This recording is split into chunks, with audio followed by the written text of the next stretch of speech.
రెండెర్రా పిల్లలు బాగున్నారా? నిన్నటి కథ నచ్చిందా?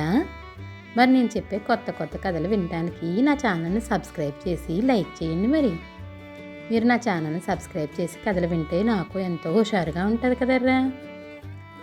సరే ఈరోజు మన కథలోకి వెళ్ళిపోదామా? ఈరోజు మన కథ పిరికి యువరాజు.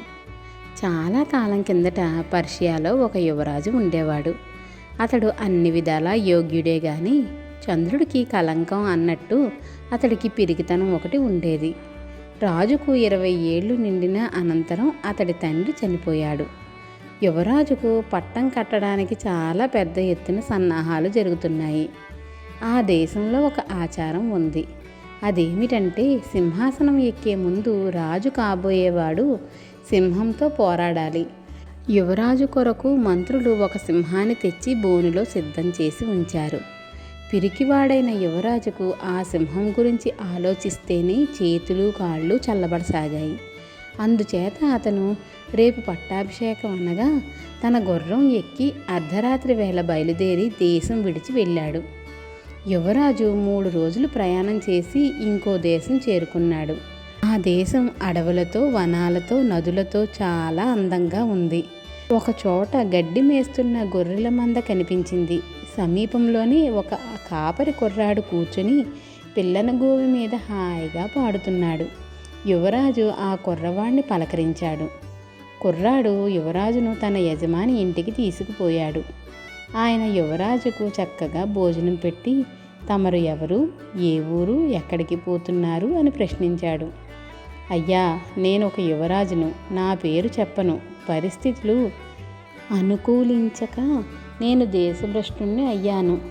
ఇప్పుడు నాకొక చోటంటూ లేదు అన్నాడు యువరాజు విచారంగా. అయితే తమరు మా ఇంటనే ఉండిపోండి, తమకే లోటు రాకుండా చూస్తాను. ఎప్పటికైనా తమరికి మంచి రోజులు రాకపోవు అన్నాడు రైతు. యువరాజు రైతు ఆతిథ్యం స్వీకరించాడు. అతను రోజు గొర్రెల కాపరి కుర్రాడి వెంట ఏ అడవికో ఏ జలపాతానికో వెళుతూ ఉండేవాడు. ఒకనాడు యువరాజు గొర్రెల వెంట ఒక కొండ కోనకు వెళ్ళాడు.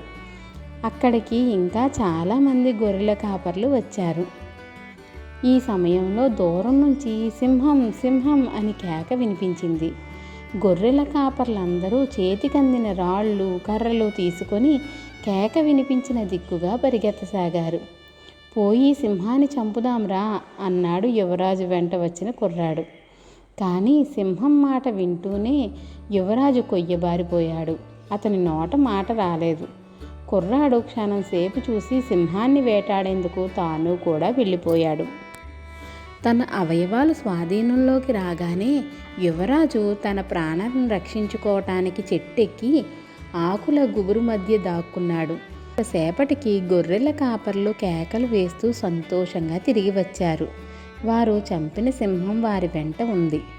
అది చూసిన యువరాజుకు సిగ్గు వేసింది. గొర్రెల కాపరి కుర్రవాడికున్న ధైర్యం కూడా తనకు లేదు. చచ్చిన సింహాన్ని చూస్తేనే అతడికి కాళ్ళు చేతులు వణుకుతున్నాయి.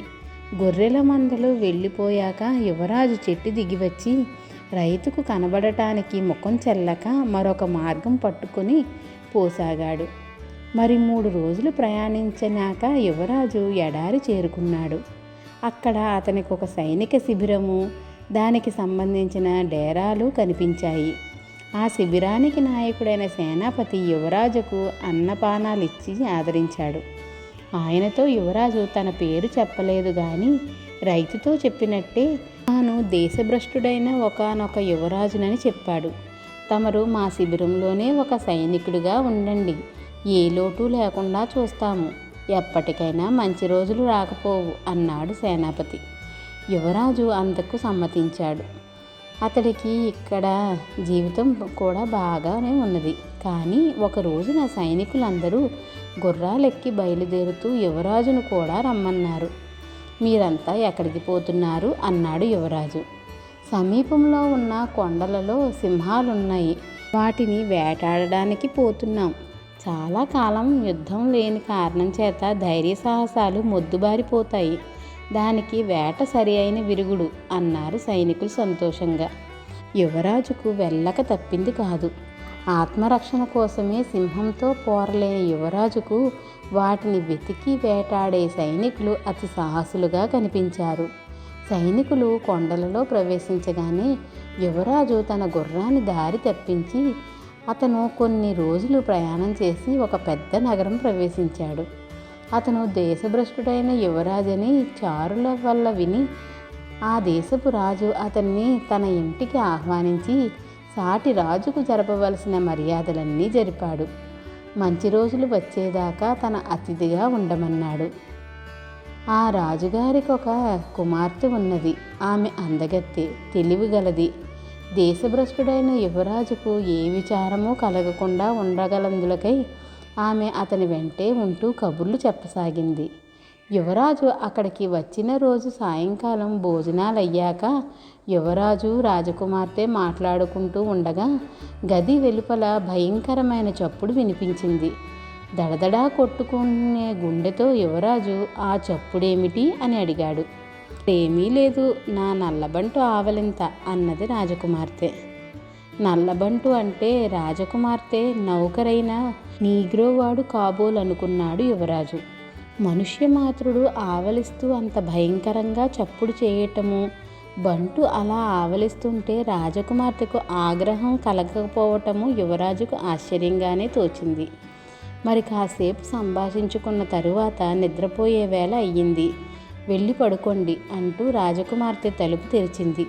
మరుక్షణం యువరాజు గుండె ఆగినట్టయింది. అక్కడ పెద్ద నల్లసింహం కూర్చుని ఉంది. సింహం సింహం అని ఎలుగెత్తి అరిచాడు యువరాజు. భయపడకండి, భయపడితే అరణ్య మృగాలు మీద పడతాయని ఎరగరా? ఇది నా పెంపుడు సింహం, ఏమీ చెయ్యదు. నేనే స్వయంగా మచ్చిక చేశాను. ఎప్పుడూ నా వెంటే తిరుగుతూ ఉంటుంది అంటూ రాజకుమార్తె సింహం తల మీద చెయ్యి వేసి నిమిరింది. యువరాజు కొంచెం స్థిమితపడ్డాడు. తరువాత రాజకుమార్తె నల్లసింహాన్ని వెంట పెట్టుకుని వెళ్ళిపోయింది. ఆ రాత్రి యువరాజుకు నిద్ర పట్టలేదు. తాను బాధపడుతున్నది భయం వల్లనే తప్ప సింహం వల్ల కాదని అతను తెలుసుకున్నాడు. గొడ్ల కాపరి కుర్రాళ్ళు సింహాన్ని చంపారు. సైనికులు సింహాలను వేటాడారు. రాజకుమార్తె సింహాన్ని స్వయంగా మచ్చిక చేసింది. వాళ్లకు భయం బాధ లేదు. తనకున్నది అంతే తేడా. భయం లేనివాణ్ణి సింహాలు కాదు గదా, మరేదీ కూడా ఏమీ చేయలేదు. ఈ సంగతి తెలుసుకున్నవాడై యువరాజు తెల్లవారక మునిపే తన గుర్రం ఎక్కి ఎవరికీ చెప్పకుండా స్వదేశానికి వెళ్ళిపోయాడు. మంత్రులు రాజబంధువులు సంతోషించారు. నేను సింహంతో పోరాడతాను, ఏర్పాట్లు చెయ్యండి అన్నాడు యువరాజు.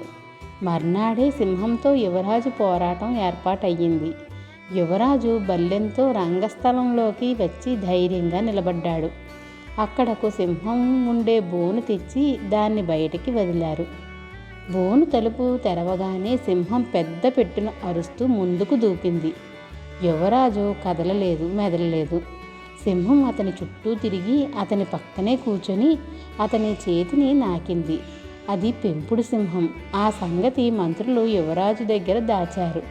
అతడి ధైర్యసాహసాలు రుజువయ్యాయి. వెంటనే పట్టాభిషేకానికి ఆహ్వానాలు వెళ్ళాయి. రైతుకు, గొర్రెల కాపరి కుర్రాడికి, ఎడారిలో సైనాధిపతికి, సైనికులకు, రాజుకు, ఆయన కుమార్తెకు కూడా పిలుపు అందింది. వారంతా వచ్చారు.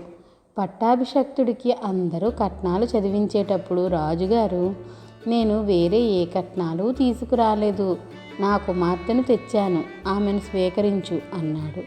యువరాజు రాజకుమార్తెను పెళ్ళాడి చాలా కాలం సుఖంగా రాజ్యం చేశాడు. పిల్లలు, కథ నచ్చిందా? అయితే లైక్ చేసి షేర్ చేయండి, మరి అలాగే సబ్స్క్రైబ్ కూడా చేయండిరా. పిల్లలు, నా కథలు ఎలా ఉన్నాయో మీరు కామెంట్ల రూపంలో కూడా పెట్టండి. అలాగే మీరు ఎలాంటి కథలు వినాలనుకుంటున్నారో కూడా నాకు కామెంట్లలో పెట్టండి, సరేనా?